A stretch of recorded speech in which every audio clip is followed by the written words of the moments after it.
If you ever have questions regarding Rider or even ReSharper, if you're still on ReSharper, then feel free to reach out.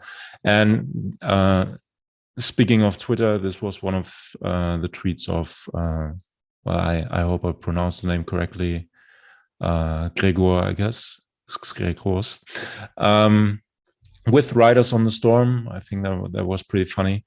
And before we start with tips and tricks, I want to show you the start or the origin of Rider, more or less.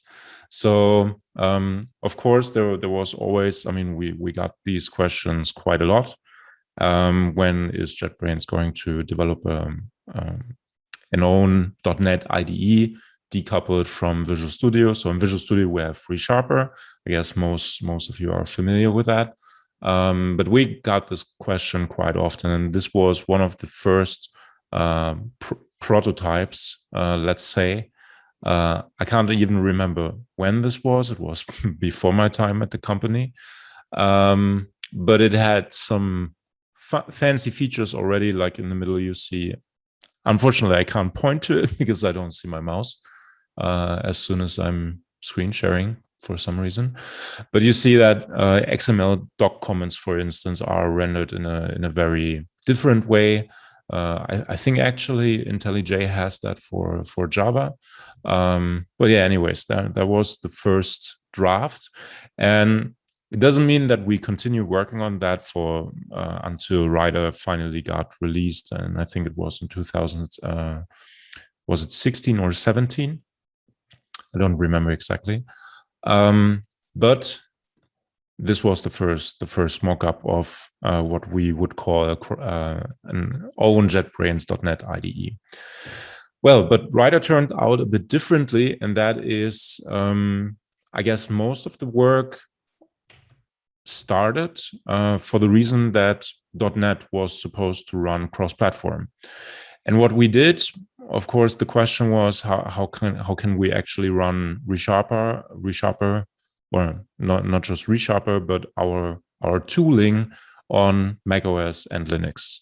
And so Visual Studio was not an option, apparently. I mean, otherwise it would be there. I'm not talking about Visual Studio for Mac. But the question for us was, what can we provide as a front end? And the best option we had for this was basically to use IntelliJ IDEA, the platform which runs on the JVM. So IntelliJ IDEA, you may know from other IDEs that we provide, like IntelliJ IDEA for Kotlin and Java, but we also have RubyMine for Ruby or PHP Storm. What else? PyCharm. Those IDEs are all based on the same platform, which is the IntelliJ platform, which runs on the JVM. And for us, the option was to use ReSharper, what we already had in Visual Studio, to run as a host, as a background process, so to say, on either .NET Framework or .NET Core. At the first time it was, at the beginning, it was also Mono on which the ReSharper host was running.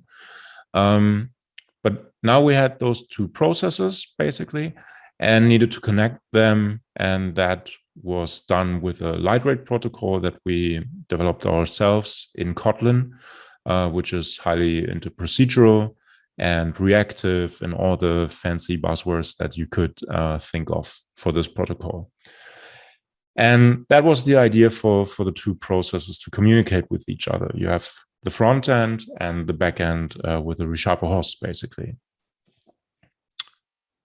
Oh, my mouse is back. Okay, diagram. I sneaked that from my colleague who has a full in-depth talk about this. If you would like to learn more afterwards, it's called The Innards of JetBrains Rider by Martin. And this is just one diagram from there. So you see on the left-hand side, and my mouse is gone again. On the left-hand side, you can see Rider. which is based on the IntelliJ platform, the JVM on the right-hand side, ReSharper again with Mono or .NET Core, etc. And both of them communicate with each other.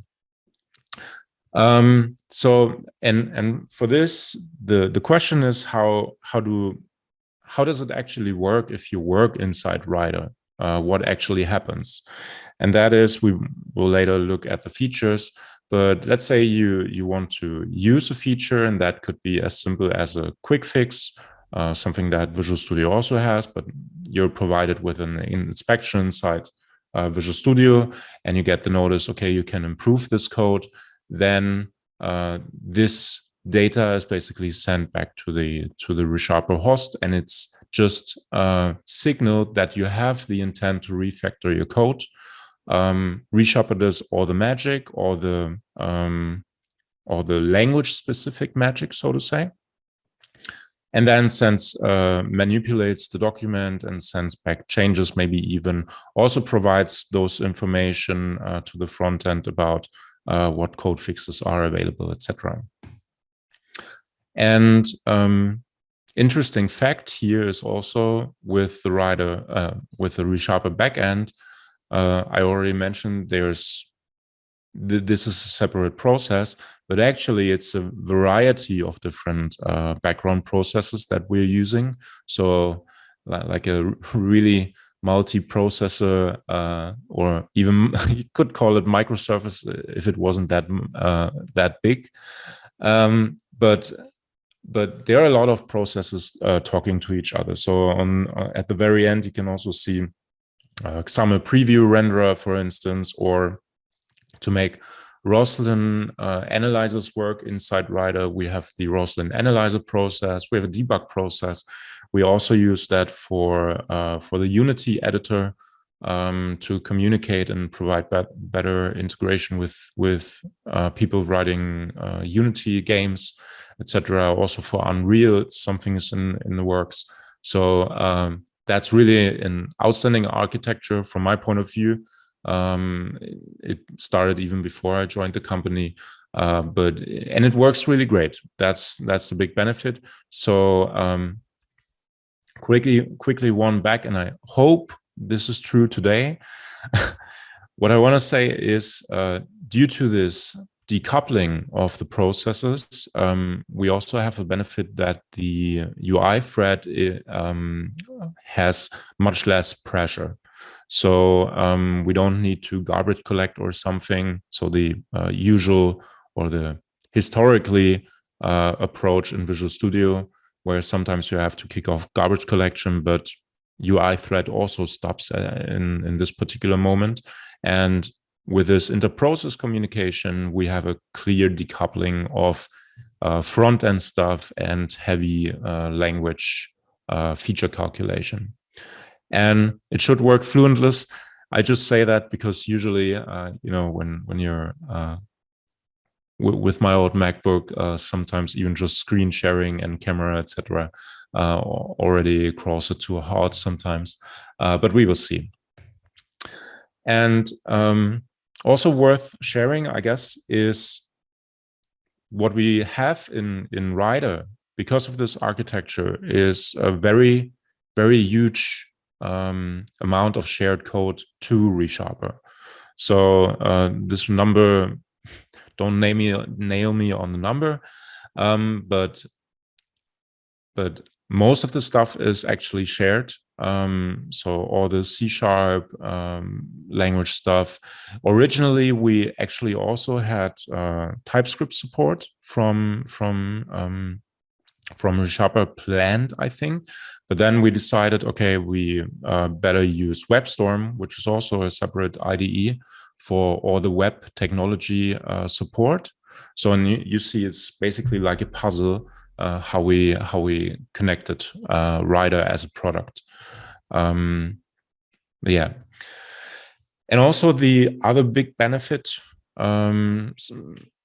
WebStorm was one example for that. Is IntelliJ IDEA comes with a great set of existing features, and most of these features are, in terms of Rider, are language agnostic.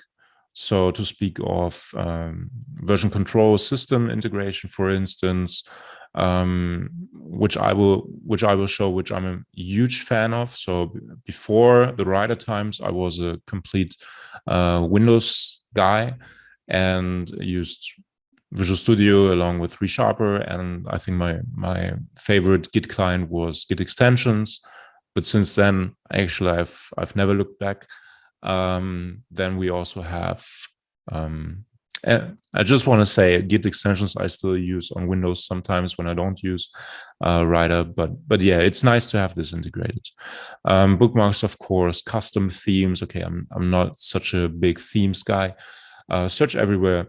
Just such a lot. Also the plus 2,000 plugins that we have that are also to a majority language agnostic. So even if you're working with other languages as well, then you will see the plugins that you use there.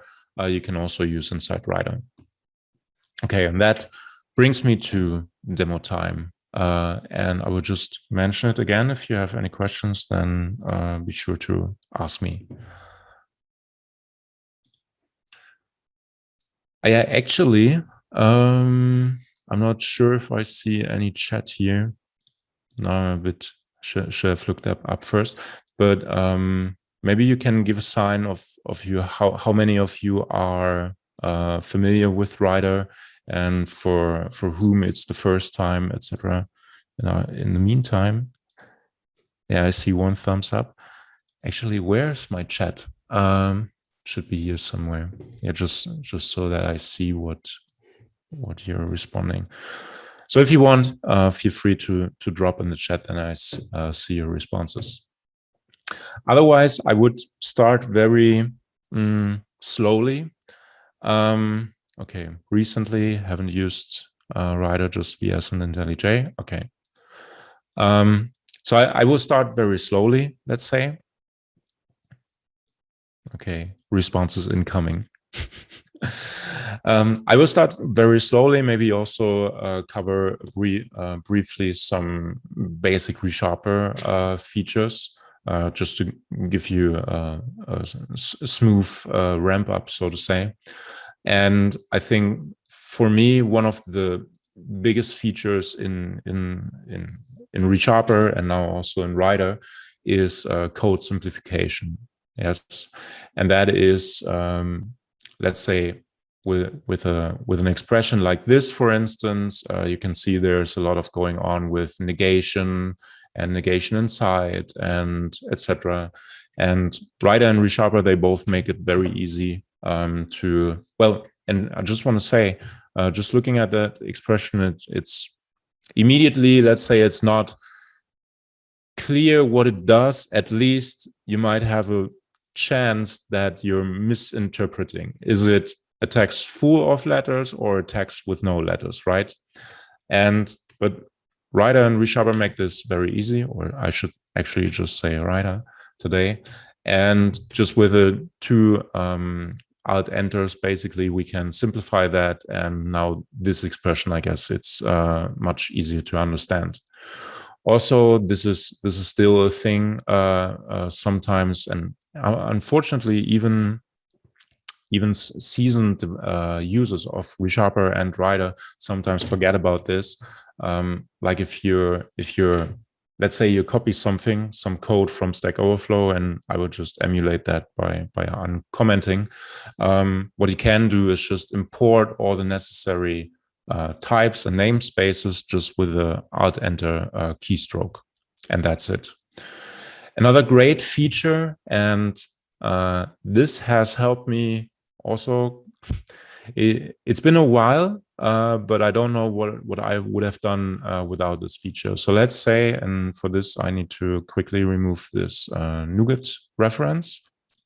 But let's say, again, we are copying something from Stack Overflow, and I never keep that in my code base. I always refactor. But let's say we copy something from Stack Overflow, and now you have it. We have red code that doesn't resolve, right? That can happen. and it's not immediately clear where is this type exactly coming from. And with this example, I just want to show you one nice little feature, which is that for any type that cannot be resolved, you can try to find this type on NuGet.org. And now this will search through actually it's a web service that we provide, as far as I know. And this will talk to the web service and search through the indexed NuGet packages and then come up with NUnit as a suggestion to install. And basically, boom. Also, this NuGet tool window is really, really snappy, I have to say. And you can do fancy stuff like Alt-Enter even here to show the package on NuGet.org or show the license, copy the package name to clipboard, etc., or even reveal the folder of the package, the unzipped package in Finder or Windows Explorer. In my case, it's Finder, and lots of more stuff. Okay, but if we come back here, then of course we can use Alt-Enter again, and everything is ready to execute, let's say. Now I've already used one of the very fundamental shortcuts here, and that is Alt-Enter. Okay, so Alt-Enter you can pretty much hit everywhere you go. It even supports searching, and let's say we could search for here, for instance, on a method name, we could search for rename, for instance, and then choose the action from there, and lots of other stuff. So it's basically very discoverable. You can type anything there you want, and then search for something. Another great shortcut is Shift. And usually, and I have to give a little disclaimer, some of my colleagues also like to show shortcuts while they do something. Me personally, I'm not a big fan of that for one simple reason. While I'm showing you stuff, I would like you not to note shortcuts, etc., because those shortcuts might be different for you anyways, depending on your keyboard scheme. But what I want to teach or hope for you to learn is searching for particular actions, and that this particular thing here, this search box here, is your best friend finding all the various features, of which many even I don't know, and maybe discover next time I need them. And that's actually still a thing. So even for me, and I should say, this is my how do you call it, bread and butter, and I should know this inside out, right? But even I discover things any other day, and this is the go-to source for me. So without further ado, what you can do from here is quite a lot. So first of all, this double shift, hitting double shift opens this text box. Then you can tab through, and I want to start with actions here for one simple reason, and that is if you're searching for Solution Explorer, let's say. Or let's pick a different one, NuGet, right? Then you can see here, NuGet is the tool window that we have open down here. And first of all, you can see that it has a shortcut assigned. So this dialog, this pop-up is also great for learning shortcuts that you may have already assigned, which come with your keyboard scheme. But also, if you have another one, like let's say I want to assign NuGet Force Restore, which does basically just forces restore on all .NET projects, then you can hit Alt-Enter again. And for me, that's funny. I just discovered this the other day, that for me, actually, it's not Alt-Enter, but Option-Enter. But anyways, but you can hit Option-Enter, and then assign a shortcut that you think should be used for this particular action. All right. This is very important because it's really convenient, I think, knowing some action and then thinking, okay, I want to incorporate that more fluently in my workflow. That's assign an action. Okay, but besides that, you can also search for a whole lot of other stuff. So, for instance, you already see it based on file names, right? But also, and I'm just guessing here, we can also search by not only file names, but also types in this case. So, for most solutions, I would say this is in correlation. So every type belongs into its own file. But of course, you may also look for methods from here, right? And then we can go to the move method, for instance, and be done. And actually, and it's hard to do this live, I have to say. I would like to keep my mouse away from me and only rely on keyboard input, because this is really what Rider and all of our other tooling is about, to allow you to keep your hands at the keyboard and not be bothered with the mouse, because, you know, for me, it happens quite frequently that when I grab the mouse, I just kick it off my table. And but Rider definitely makes it possible for you to keep your hands at the keyboard. Okay, so for this, I think I want to go to a couple of navigation features, right? And one of the basic navigation features is navigating to derived or inherited classes. So for inherited classes, in this case, just a brief, if you can guess, I give you a second why vehicle base is in bold and iVehicle is not in bold. But I will first tell you that this A is for abstract. You can also see, of course, there's a symbol for the interface. And now I'll tell you, so vehicle base is an immediate inherited type versus iVehicle, which is just transitively inherited. Okay, but back here, let's say from this, and just at this point, just imagine you have a very large type hierarchy. That actually happens in my case quite frequently when I work with syntax trees, because syntax trees, all of these syntax trees, they have one common base node. And but then if I browse for derived types, let's say I have a huge list and I'm looking for something particular, it's you know, it's a very fuzzy search actually. Working with, I actually work with both with the Roslyn API and ReSharper, but it's very important, that's what I want to say, to remember that in whatever pop-up you have, you can start typing to filter the result set. So in this case, I can just start typing car, and you see I have reduced the result set to a single symbol and then can just go. Other things for this is, let's see. Oh yeah. So everyone, of course, knows Control Tab, right? Give me just a second. Control Tab probably everyone knows.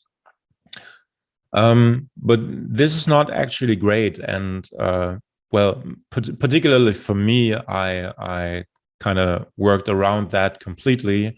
And even you see it, I don't even have tabs shown at the top of Rider. You can actually enable them, but I prefer not to. But the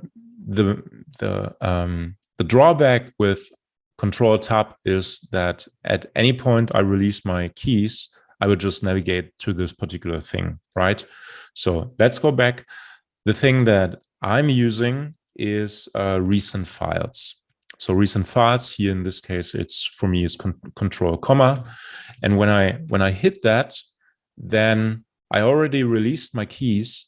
I have this pop-up open and I can start typing and again lower the result set. So for instance, here you can see Explorer, and I can could jump to the Solution Explorer or the Azure Explorer very conveniently. And when I think I can make this a bit smaller. And one other very cool thing is when you hit control comma a second time, what happens then is that your files that you have in your navigation stack, basically, they are reduced to show only the recently edited files. So you can see vehicle base. I think I typed something accidentally. Before that, we had import, library, etc. And also, that's actually something I discovered very recently.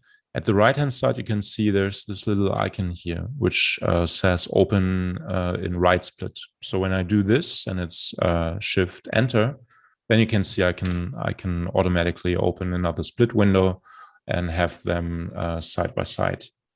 I actually I'm not sure if I actually created that, but I think I even created an issue to also have open at the bottom with I don't know, control or something. That would be nice too, because I don't actually want them only left and right. Right? Okay. To navigation, let me see what else I have here, because I always have these little notes. Oh yeah, extension methods. So this is another thing for Alt Enter, or actually you can also use double Shift. They're actually don't ask me why they still exist. I guess it's for muscle memory, but I meanwhile switch mostly to Shift.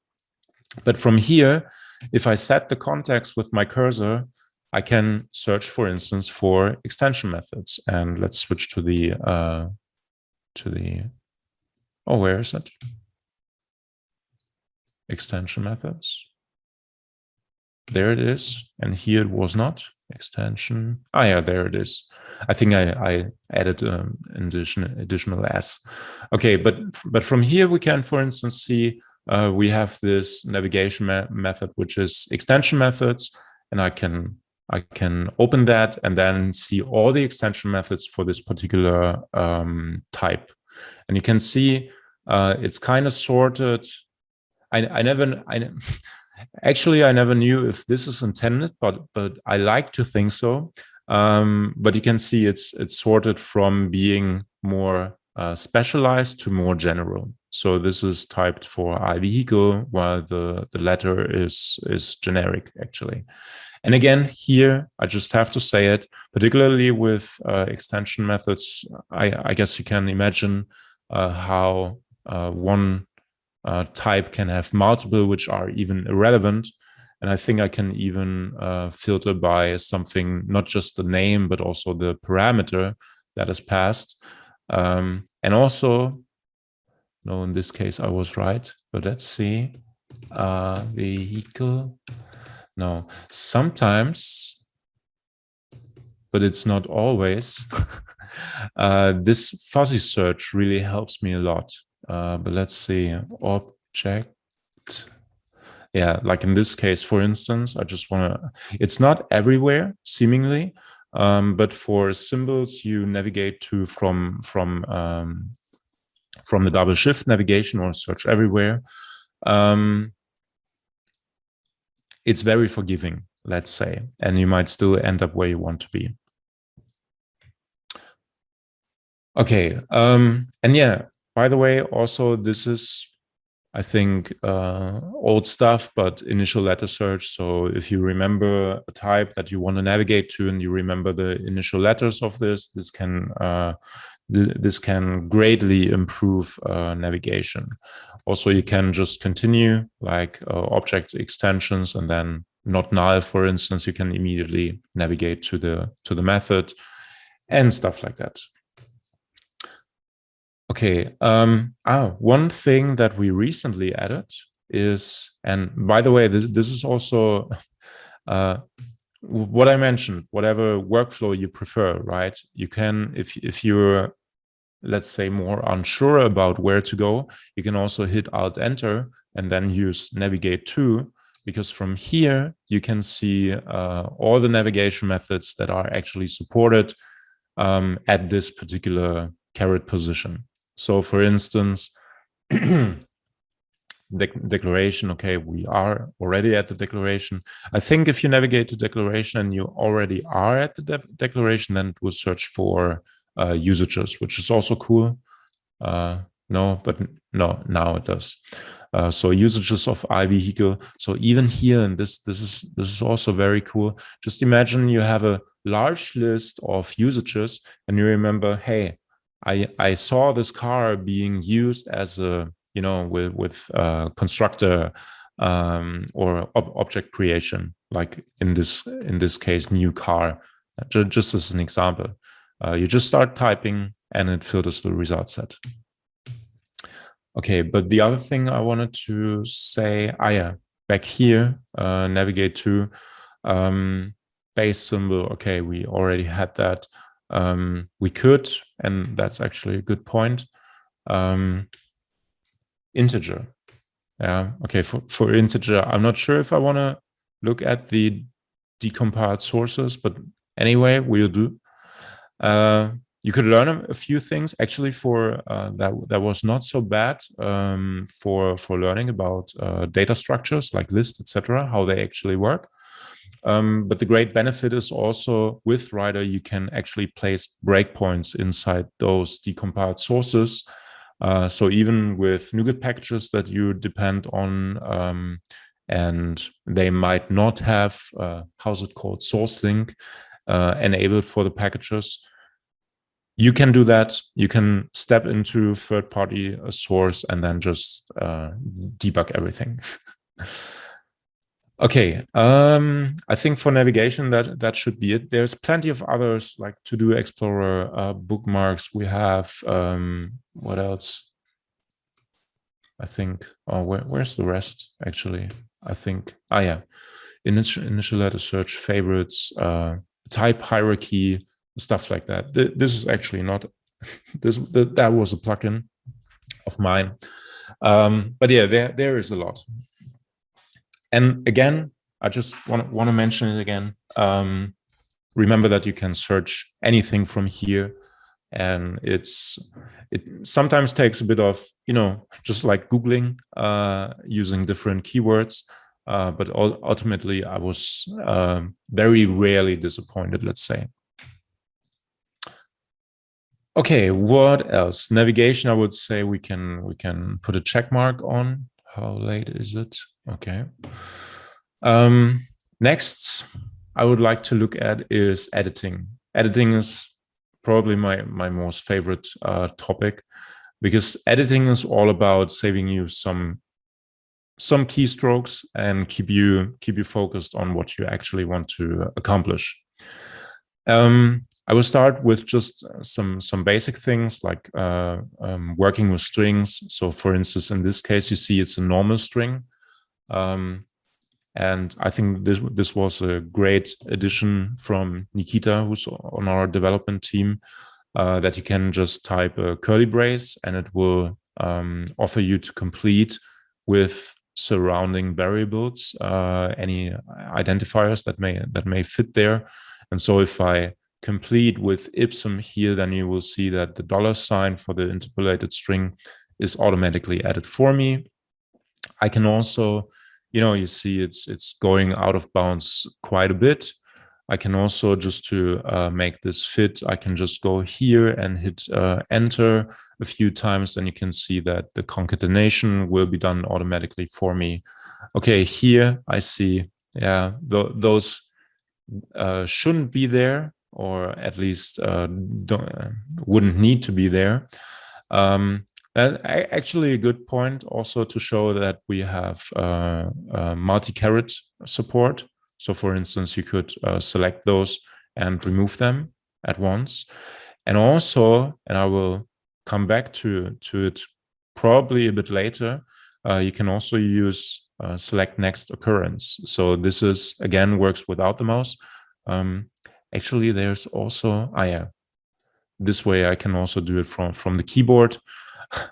Okay, this one I just have to tell you, or you have to remember, it's for me, it's Control Shift arrow keys, but it's always a try and error finding the correct keys to select multi-carrots from the keyboard. So for this particular case, I usually use just the mouse and Alt key. Okay, and here also back in my Windows times, let's say you have something like this. And you copy a path and you put it somewhere, then writer will or should. It doesn't. In this case, it doesn't. Why? So usually it will offer to escape those things. I don't know why it doesn't right now, but usually it should escape those. Maybe I'm just holding it wrong, you know. Okay, I have no idea. Usually, I remember on Windows, when I right-click, copy path, etc., it would always ask me to escape. But maybe it's also, you know, this is kind of the benefit that I have having this little icon here because this is not the normal release version, but sometimes you can see some errors pop up here. You don't see that normally, but maybe it's related to this. Usually a restart helps, but I don't want to restart right now. Okay, what else? Statements. Statements is another cool thing, yeah. Why? And I use this probably not often enough, but let's say you want to write a new method and you could do something like this.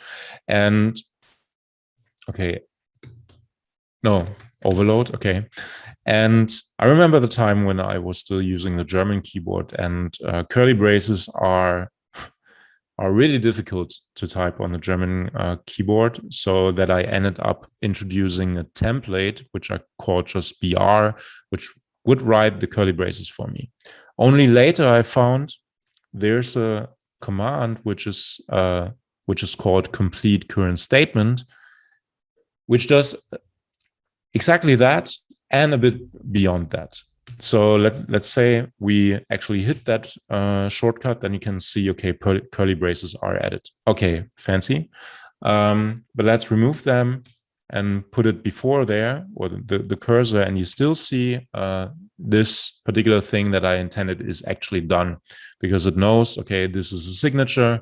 So someone wants me to complete to an actual method body. Another place where this can be used is inside if statements, right? So, and I will just quickly move back up here. So if you're writing an if statement, again, you can use multiple ways actually, because we also have templates for that. But if you end up with something like this, maybe it's just copied from somewhere else, then you can again use the shortcut. It will complete.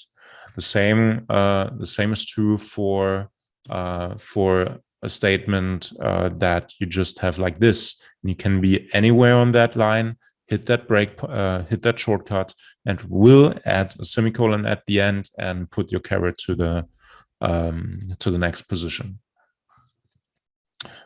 So for if, like I said, you also have these live templates, we call them. Where you can just type if, and I will do this once more. Okay, if, and you can see it has a little icon which shows it's a template. Then complete, and then write your expression. Tab again, and you're at the end. Now this is very old school, and I will show you something that I became a huge fan of over since it was introduced. Let's say. which is postfix templates, or which are postfix templates. So with that, let's say, and let's start with a small example. Let's say we want, let's make a new method or string. And let's say we want, for this particular string that we're building, we want to use a string builder. So the task for me now is to use the minimal amount of keystrokes to create that string builder. And maybe you can, in the meantime, already think about how many keystrokes you would need. But I will start. So let's type SB. Okay, SByte is the first, but let's take the second thing. String builder. And then dot. And with this dot, you can see not only, I mean, this is what is this? A struct, a nested struct for string builder, but you can also see we have new, okay, these two are coming from a plugin I have installed, but also type of and var. Now I could use var, which would create a string builder, but in this case, I can do it even faster. Or let's use the new way, actually. So now, let's say again, we have a type name, then new, and then we have a new string builder, but of course we want to assign that into a variable. And note one thing here. It's always two things at once I have to show you, but you can see my caret is currently inside the parenthesis, and my cursor is not blinking, but usually this is better. Over time, I thought this is better, but it's really inside those braces. And now when I hit the dot, then writer knows that inside a constructor, you don't want to put a dot. Or actually it does. Let me try this again. String builder, new. Okay, that's interesting because usually it puts that at the end. I don't know why it doesn't here. I will try this at another opportunity. But let's say, sorry. But let's say we want to introduce a variable here. Okay, we're done, right? The even faster way, let's go back here, is string builder, pick that and use just the var template, because that would automatically introduce the variable and we're basically done. Okay, now I want to show you a more elaborated example where we get a collection of numbers and we want to filter them. Let's say we want only the even numbers. And I will try to do this slowly, but maybe have to go back, etc. Maybe just repeat what I've done. So let's start with numbers. And again, the conventional way would be to use the for each template, but we won't do that right now. Okay, we start with numbers. And also I have to say it kind of reminds me a bit of Yoda speak, if you've heard that. Sometime before, where you're calling the last thing first, etc. It's similar here because we start with numbers, and from these numbers we will just do a for each, and then boom, I'm done. I have the for each statement. Now I could check this number. Is it actually even? I don't even need an npm package for that. Funny. And from this Boolean expression, I can then create the if statement, right? So this is the Boolean expression. I create the if statement, and boom, if statement is moved forward. My expression becomes the condition expression, and I'm inside the body of that if statement. And from here, I could say a number, for instance, and just yield it. Yield return. And at the very end, we just convert, right? Okay, but I guess you see the point here, because there are lots of things where you can use those templates. Okay, not here, but here at the end.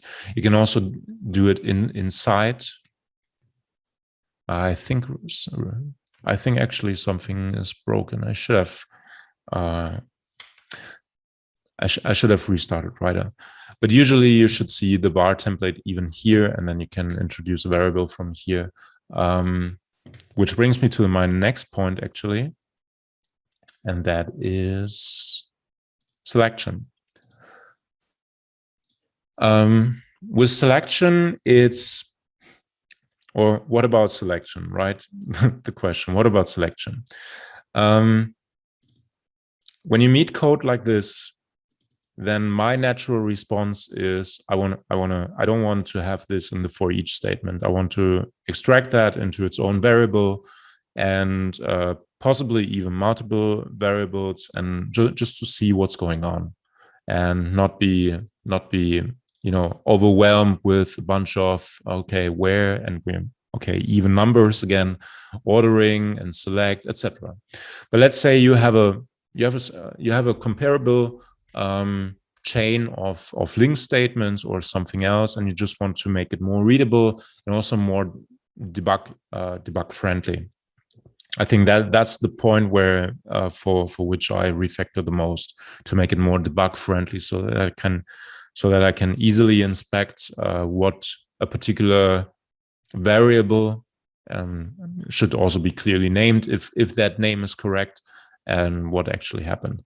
Okay, but back to selection. If you want to refactor stuff like this and introduce variable, well, the simplest way, but also the most fragile, let's say, is selecting. And you can see, okay, but here I have to be careful that I don't include the last parenthesis. A bit better is when you double click. That actually is not a writer feature, but works pretty much everywhere. But I found it, I don't know, not so long ago, at least much later than I hoped to. But this will, select tokens and stuff like that, and you don't miss tokens, basically. But in a much better way to select stuff is extend shrink selection. And this works with a shortcut again. And it's extend selection. So this is for expanding our selection. And there's shrink selection, which is, in my case, just a shift away.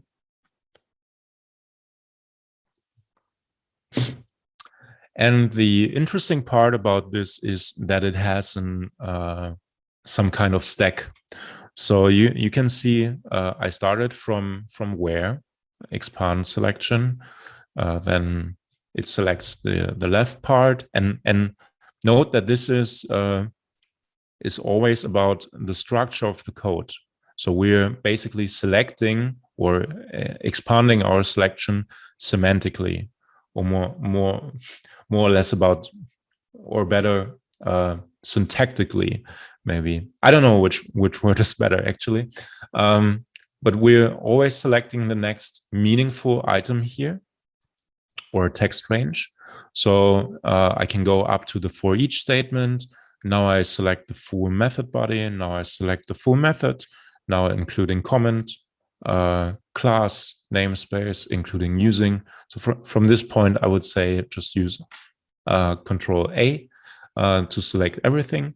But of course, we can also go back. So let's go back the whole stack, basically, and we come back here. And this is particularly cool because that has been fixed in the latest version.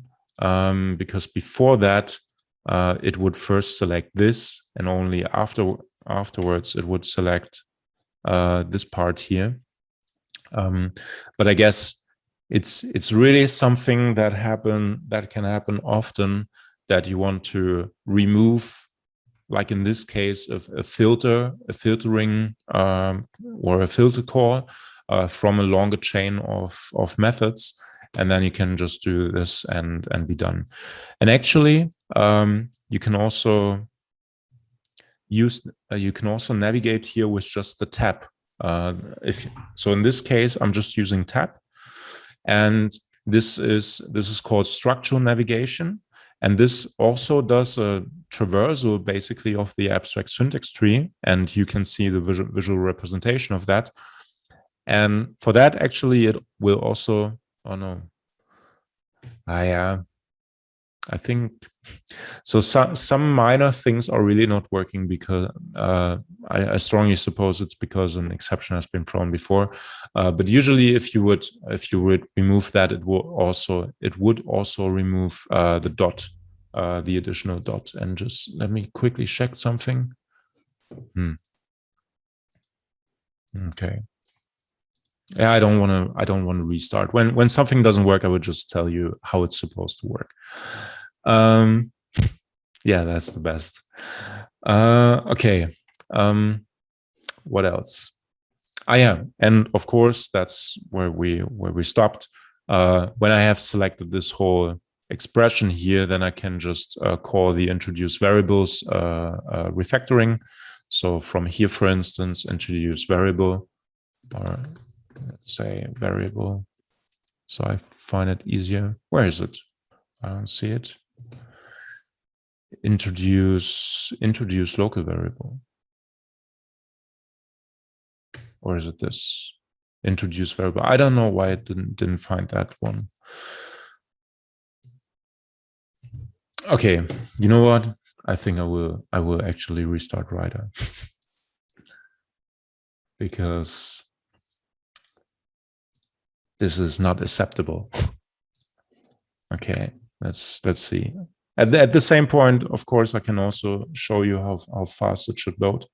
Hopefully. But let's give it a moment. Again, I will remind you, if you have any questions, feel free to ask. Okay, and Rider is back. And Rider Playground. Let's go back here.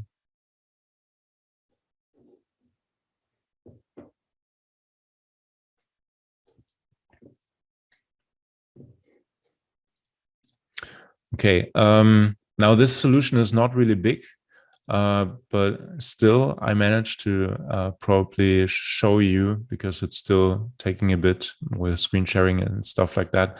So even while things are still loading, you can navigate by file names, etc. You still see something is loading, and usually as soon as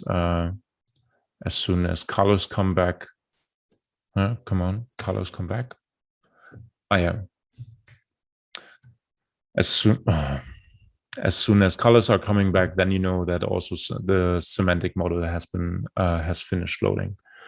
Okay, selection. So let's try this again. Inline variable. Okay, this was not necessary. Okay. Variable. Introduce variable. Okay, now it's there. So don't know why it wasn't there before. But we could, what did we want to call those numbers? Numbers 2. And I could go here, and you see how fast this goes, like even numbers. And then now I go here and say it's sorted even numbers, etc. Yeah, and quickly I have refactored my code and made it a bit more readable. Hopefully, I'm not too sure about how good my examples are because I'm usually a person I like to have abstract examples, let's say, which is good actually because I also have a couple of very good stories from the recent few days about some other features that I want to show you. But before we do this, multi-caret is a good example. So with multi-caret, we already talked about this, and I want to give you. It's just this example is still abstract, but let's say we are copying something from binding flags. So this is just a arbitrary, let's say, source of data. But with this data, we want to convert that Okay, questions I will do a bit later, or at least this one. With arbitrary data, we might want to convert that into something meaningful, like a class, like fields, etc. And I will take this as an example with binding flags. So now, if you look at this type, you can see, okay, we might want to turn all these enum members into actual fields. And the best thing I can see here is to select the equal sign and then do the select next occurrence until we're at the end. Okay, there's actually also a shortcut which would select all of them at once. I think it's called select all occurrences, this one. And now I have multi-carets, and I can jump back to the front for each of these fields. Now I can select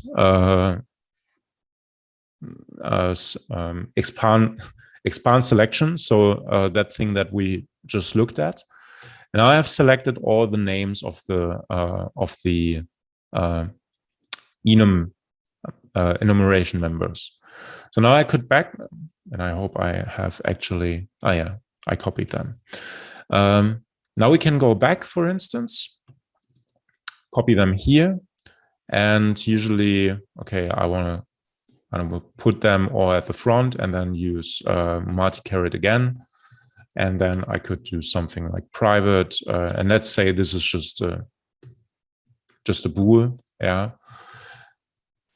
Bool. And now, of course, so to make our code formatting or code naming happy, we would also want to have the first name in lowercase, at least in most cases. And this is also possible. So there's a toggle case shortcut. And with that, I can just toggle the naming for all of these. And I'm done. And I've converted my data into what I need inside code.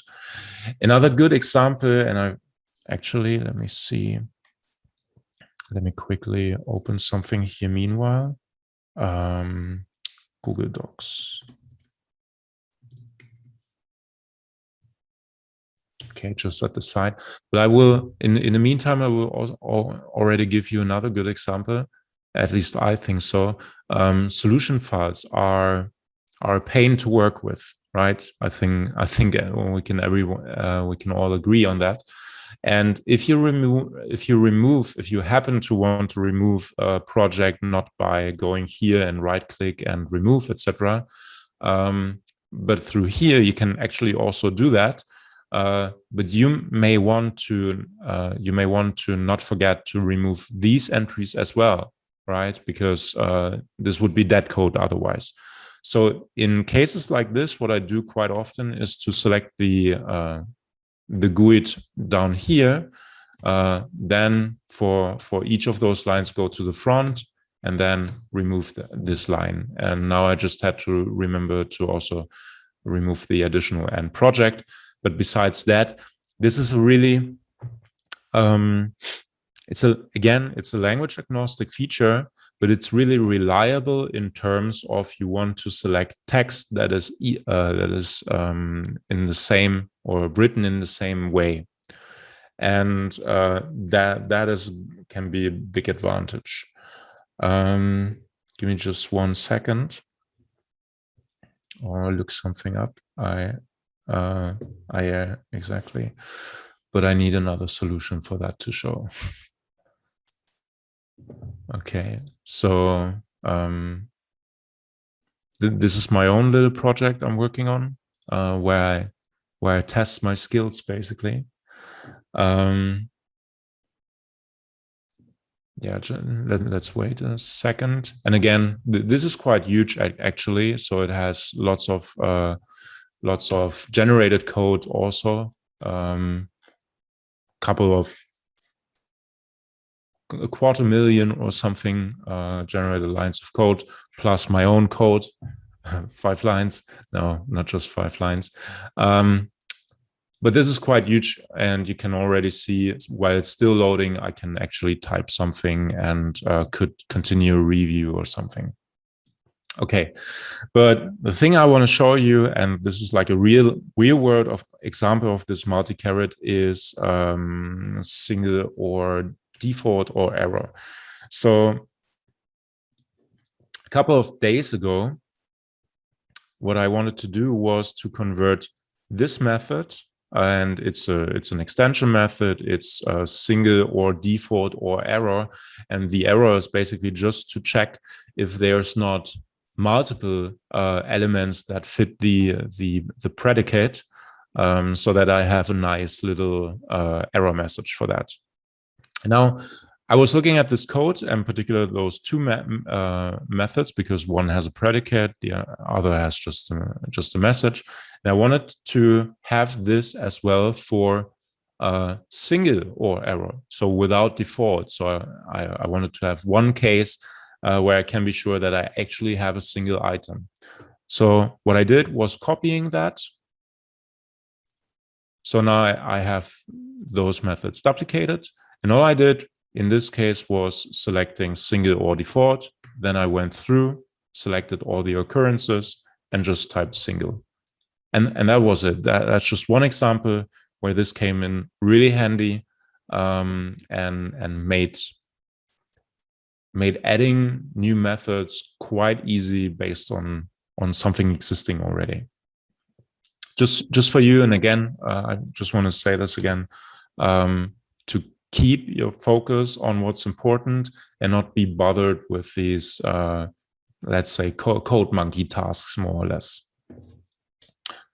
Another real world example, and let me see. I'm not sure how fast Docker will boot for me just now, but we will try anyways, because I think that was just to briefly explain what I wanted to do. So I was the first time working with static web apps, and this is a pretty new technology, and I couldn't be how do you say, more far away from the whole Azure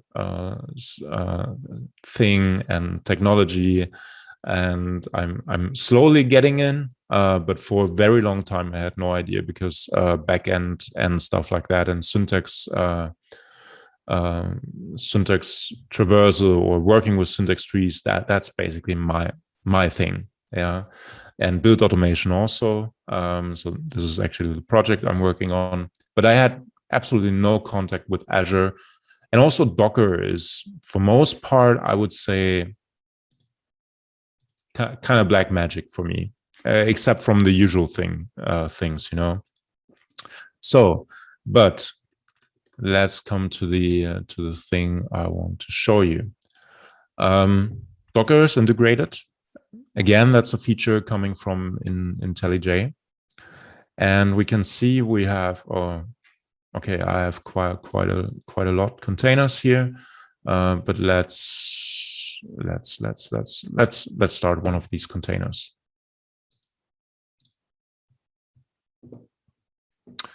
Okay, and now and this was the thing I was. Okay, it wants me to open the log tab. Okay, that is.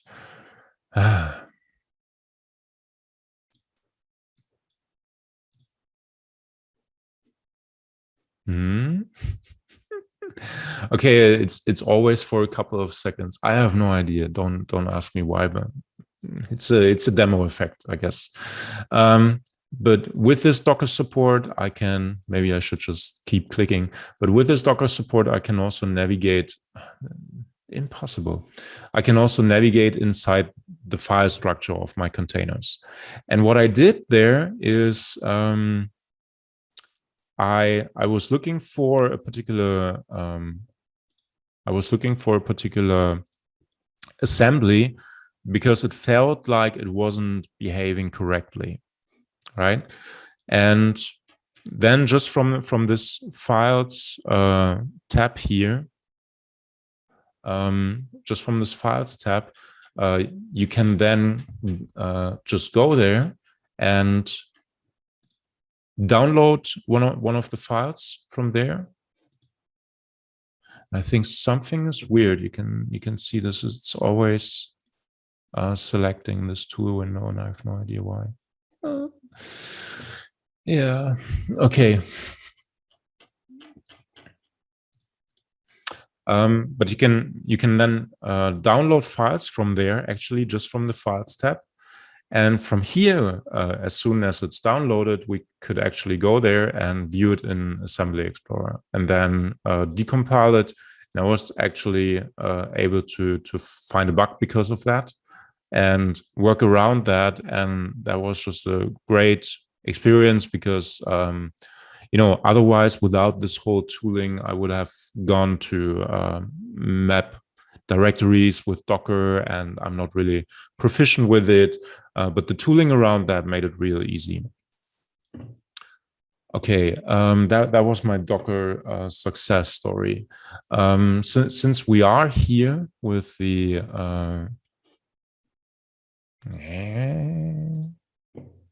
let's stop Docker for a moment. Okay, now it's not anymore selecting. Great. We also have Scratch files in here, and Scratch files are okay, no Pikachu. Scratch files is something that you can use to not only query Google, but also to create your Azure functions, your web app endpoints, etc. And that makes it really easy because you can also integrate with, you can have, let's say, a private file next to it and save some secrets here, which you then reference in the original file. And this makes it really easy to execute. Come on, what happened? Ah, yeah. Here it is. I think today I'm very lucky because Docker seemingly also threw some exceptions. And yeah, I don't know. Let's try this again. Okay, let's close this. I'm so sorry. But sometimes, you just have those days. And okay, so here, this is the way how it should work. So you can see you can execute this request, and usually also if you I don't have a particular endpoint right now which would return JSON, but if you have JSON, then you would also see it properly formatted here. And interestingly, I think for some cases you can also compare different requests. So for instance, if I do this another time, I can okay, today is Child's Day. I can see where the differences are. Sometimes you also see like how they call it, forgery tokens and stuff like that, that they are exchanged, etc. So this makes it really easy. And let's go back to the Scratch file. You can not only do this, of course, but you can also, you have full control over authorization. If you want that, like bearer token, for instance, and then something, or accept content, let's say, or how's it called? Is it accept content? Content, I guess it's just accept. And then application, JSON, for instance, and stuff like that. This support goes so far, and I will just briefly explain that vocally. When you have a web app, for instance, and you have several endpoints that are defined through that web app, then you can discover all of these, and I think it works based on the Swagger middleware, I think it's called. that provides all the endpoints in a to collect them basically. And then you have a very nice view also for the different endpoints to work exactly in that same way. And unfortunately I don't have the example there. I'm also not sure how many. Or is my camera still working? Doesn't seem so. But yeah, it's always also hard to say how much of this is actually used by the audience on the particular evening that I have. But anyway, I think let's open the other solution again. Let's give it a third try. Or was it the second try only? I don't know. What else? Yeah, one really cool thing. Just 1 second. And that is about plugins. So for plugins, I definitely have a handful of recommendations I can give you. Git Toolbox is great. This also allows, let's go back. This also allows to show if you're on a particular line to show when this was changed. And this and a couple of other things too. Cognitive complexity, I will show you in a second. Heap allocation view, I will show you just now. And well, of course, if you're using Azure, then the Azure Toolkit, and SpecFlow is also really, really nice. Really cool plugin to have code completion for SpecFlow. Feature files that you can authorize or author or write. But let's go back to heap allocations. And heap allocations is a plugin that helps you identify where exactly locations are happening. It's not particularly a way to be like notified where is a performance issue. That's not the case. But if you know that at a particular code place or place in your code is a problem, then this can help you to identify where it might be. So for instance, for each statements, it will show you when actually there's an enumerator allocation, or will show you when how's it called? Closures are being captured, like in this case, or in this case, you can also see that the str parameter is captured. This case here, you can also always hover that, or use there's actually a shortcut to wrong shortcut, I guess.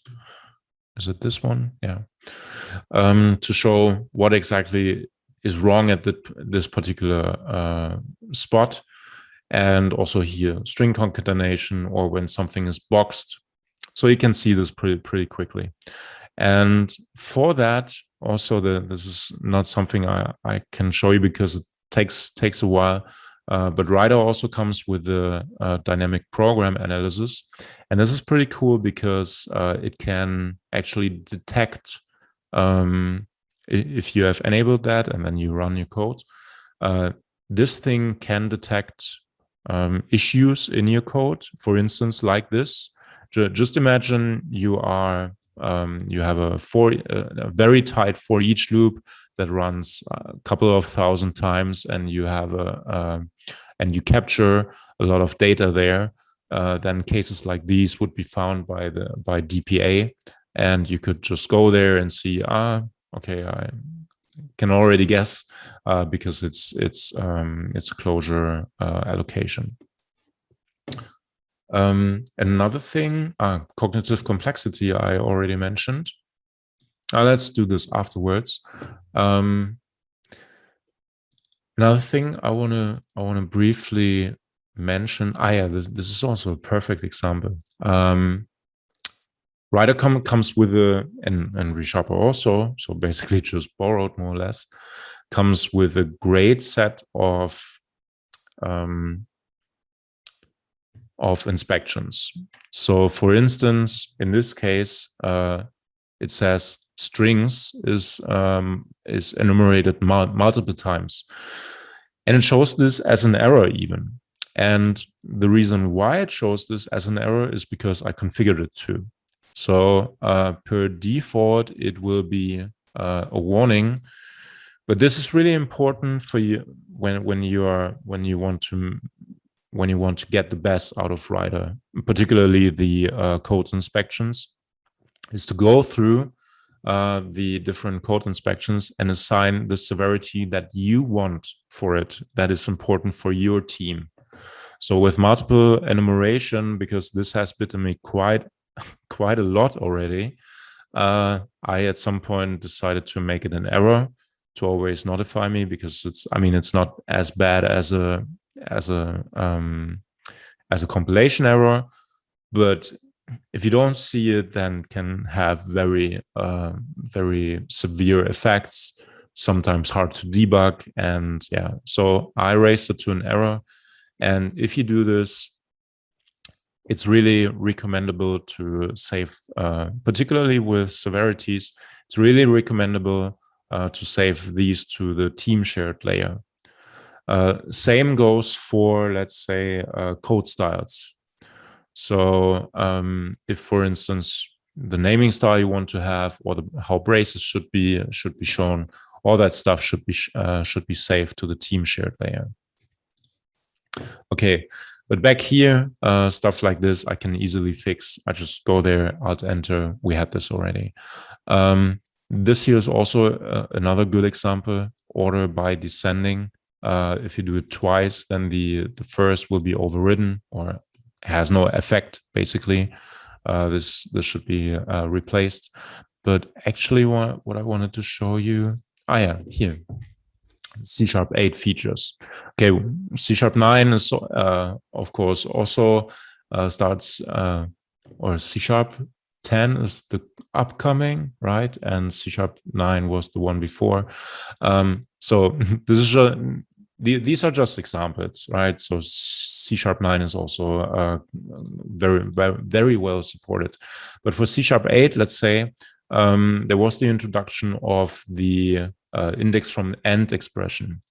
And when I have my full code base, which is a couple of thousand lines of code, which just I maintain, yours might even be bigger, but when you want to introduce those features into your code base, it would be nice to do this in a very efficient way and not just have to visit every possible place where it was used or could be used, let's say.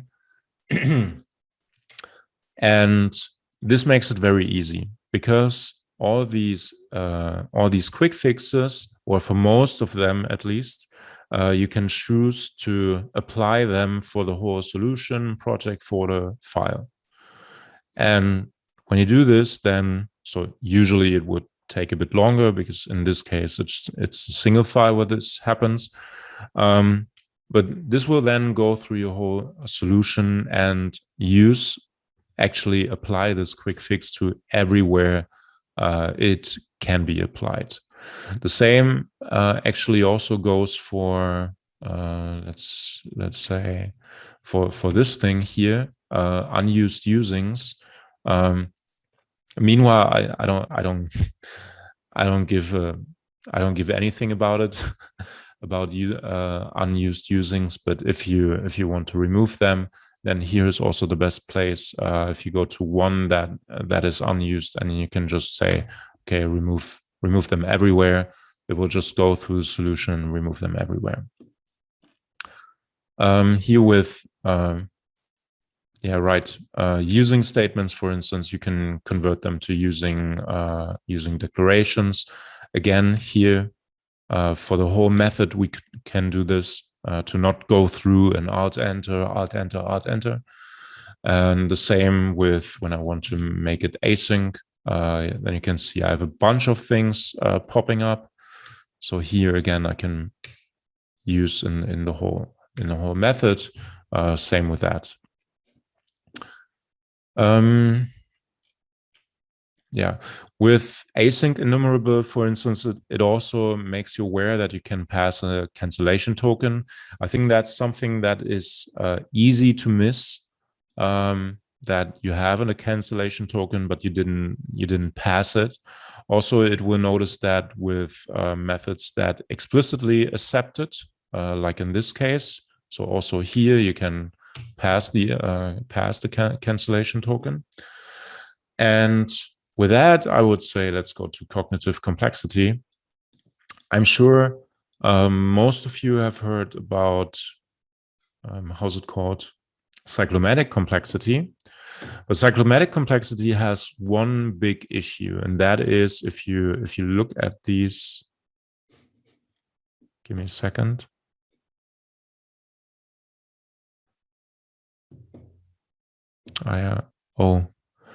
Wrap up in 10 minutes. Let me see. Where's my clock? It's hidden. In 10 minutes means in 10 minutes. Okay. I will answer questions then, because it was kind of weird with the chat. I didn't always notice it. Sorry. But with cognitive complexity, let's say you can see there's the same amount of for each statements here at the top and the bottom. Cyclomatic complexity would give you the same metric for both of these, just because the amount of for each statements is the same. Cognitive complexity is a great metric, which was not invented by me, but by someone at SonarSource. If you install the plugin, you can actually also look it up. And this makes you aware that as soon as a particular method, well, could be too complex or something, and even if I double that, then there's like a little Easter egg will tell you to refactor that method. If you click on it, you can also see which particular statements or code constructs add to the value, and of course you can configure that. So that's just a minor thing to keep you informed about how complex a method might be to read. And here, for instance, in this case, we can also see has a cognitive complexity value of 2. Now, if I apply a couple of quick fixes here and use language shortcuts, then I can use here the compound assignment, and here I can use the ternary conditional operator, and quickly we have to decrease that to a value of 0. To be perfectly honest, when I implemented that according to the paper, I'm not sure if this was as planned per the author, but I think, well, at least for me, this looks okay, and most other things are definitely according to the paper, but it was also originally in Java, so yeah, but definitely check it out. Okay, last thing I should show you is definitely VCS support, because this is outstandingly great, I think. So what I do in my project is I have a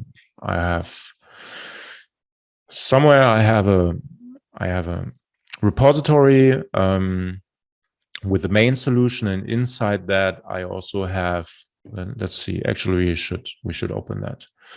And inside that I have a folder which is called external, and that contains all the derived repositories.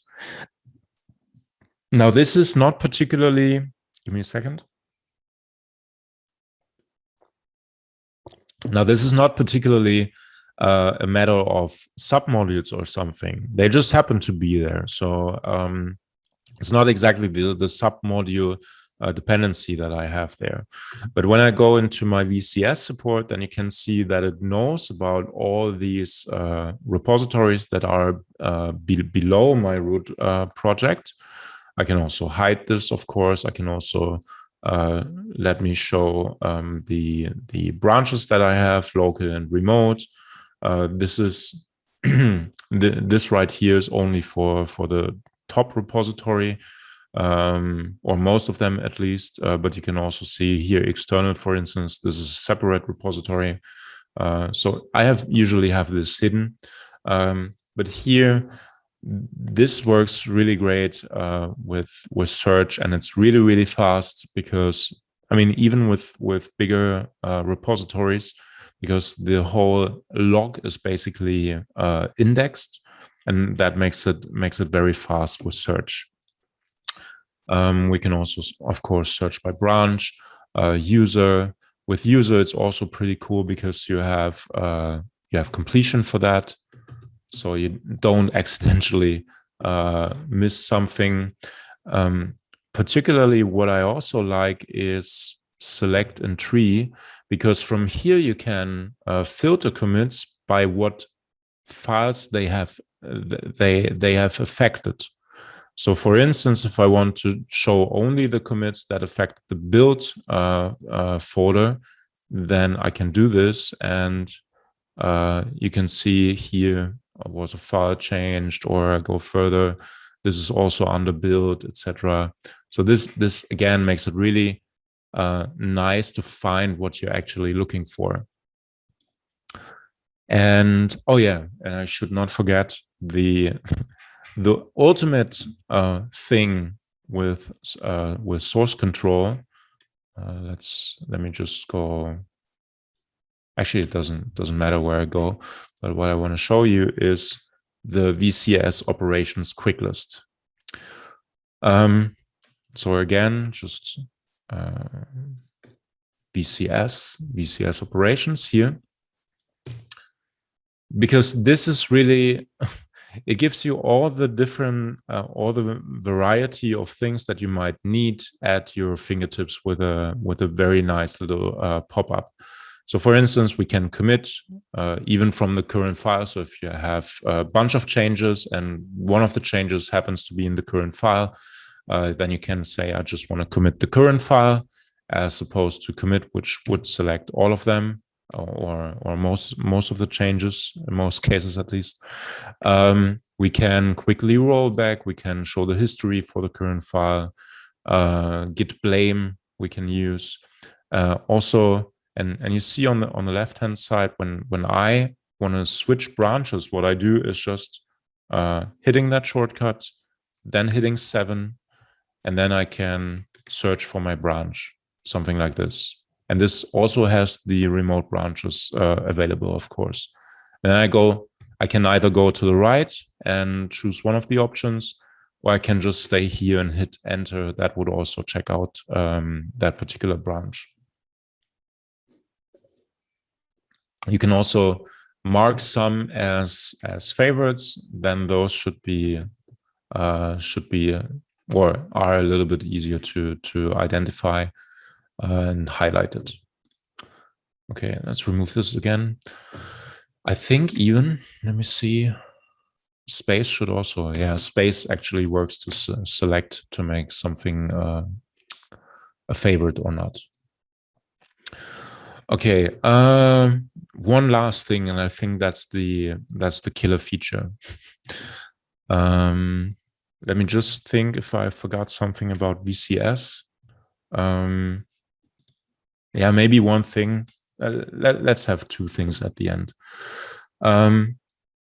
So like I mentioned, I have different repositories in this solution that I manage at the same time. So here you can order or group by directory, but also by the repository that those files belong to.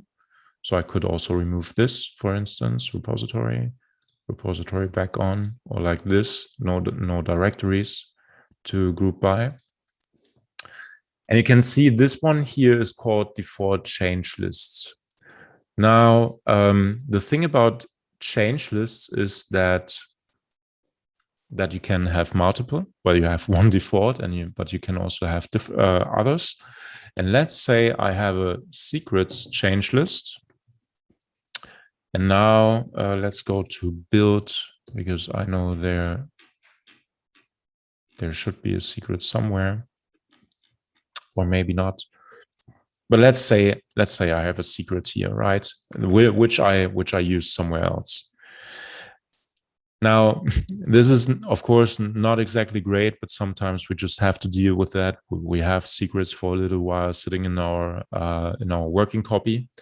But the best thing that you can do with these is to move them to a separate change list, because this will prevent you from accidentally committing them with the other stuff that you want to commit. Because writer disallows to commit from different change lists. So even though they are selected, if I would want to commit, there would be an error, and this this basically prevents you from accidentally committing secrets. And then as soon as you're ready, you can just, well, you have your changes organized. You can organize several changes without committing by change list. You can also, if you're at the source, you can move them from right here to different change lists and stuff like that. Okay, so change lists are really great, particularly for keeping your secrets safe if you have to have them in code for a while. And the last thing I want to talk about is local history. Now, just to motivate this this feature a little, it just happened. Was it today? I think it was today, when I deleted a file which I actually didn't want to delete.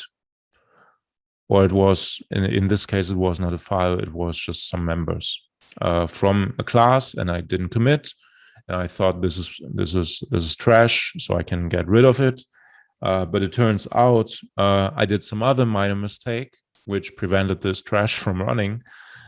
So the trash was not actually trash. Now, I already got rid of my undo stack, so I also couldn't just undo what that I removed all that code. But what you can do then is you just need to find the next parent node, let's say, from your file, or let's say with, well, what have we modified more intensively, like selection, for instance. If you know it's in a particular file, then you just go to, I think it's tools, or where is it? Show local history right here. And then you can see that writer keeps track of your changes over time without you actually having to commit stuff, right? So you see all the changes, what I've written there, etc. And you can revert to this particular position, and you can even search for it. Let's see, maybe a different example. Show local history. So you can also execute that on the solution node to have everything covered. Now I could, let's remember something. Ipsum. We typed ipsum somewhere, right? Okay.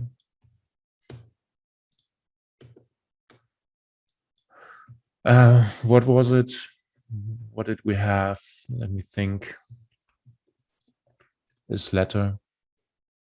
Okay, no luck with both of them. Okay, that's a pity.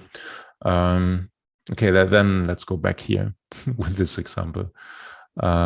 Show local history. That's also a bad example. But usually you can also, or was it in the wrong place? I think I searched in the wrong place because this search is on the left-hand side, and before it was on the right. Don't know what it was, but this also searches in different revisions that you have here and would filter those. So for instance, maybe I have a better example somewhere. Maybe this here, yeah. State postfix templates. Let's use this again. Yeah, maybe can be. Live demos are always a bit, I should actually include this image. If you've probably seen it sometime before. Coding alone, which is really like easygoing, and then coding with someone watching, and like I have not just a single someone, but multiple or several, and but here string builder. Let's see.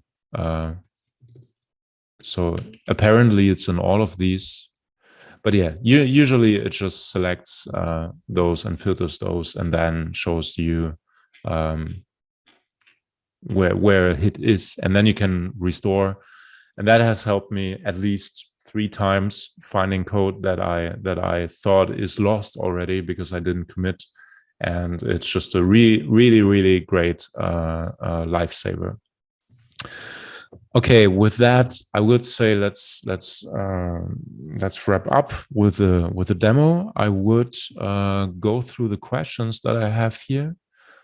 Sorry, I need to catch up a little. So the first question that I see here is familiar with it, used it for 1.5 years evaluating Visual Studio 20. Okay, that's not a question. Question here. I'm aware JetBrains is working on taking ReSharper out of process in Visual Studio. Do you have any updates on that? I haven't used ReSharper in a while. I have for update. Yeah, of course. Me personally, it's it became not so important, so that's also the reason why I'm not on the latest status. But what I can say, and that if you want, you can ping me on Twitter again, or if Andrea, if it was you, then I can send you also the link to that. We have an issue that that shows that tracks the status for different things that are involved. So what I can say is that taking things like these out of process is quite a difficult refactoring.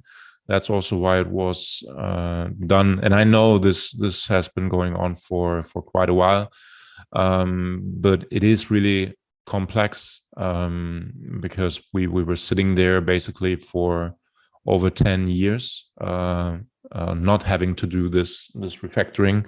And although I would say the abstractions, etc., are well prepared, it's still not exactly easy to do this refactoring. Yeah.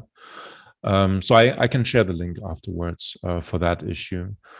Your camera is frozen. Yes, I noticed that, but I didn't want to interrupt. Let me see. Stop video and start video again. And it works again. Was 1 button click or 2 button clicks. Are there any new features regarding the automatic XML comments, let's say by adding double over method? Well, only the usual stuff, like really just like this, I should say. I remember our advocacy team at one point, we thought about something like GoStock, or at least something that brings a bit of tooling from GoStock to Rider. Although I'm not particularly a fan of GoStock because of, well, most of that stuff is generated. But I think, a couple of things could be improved. But actually, unfortunately, we never got around to that. And stuff like this is really cool as a plugin, I think. But I also don't know what particularly you're asking for.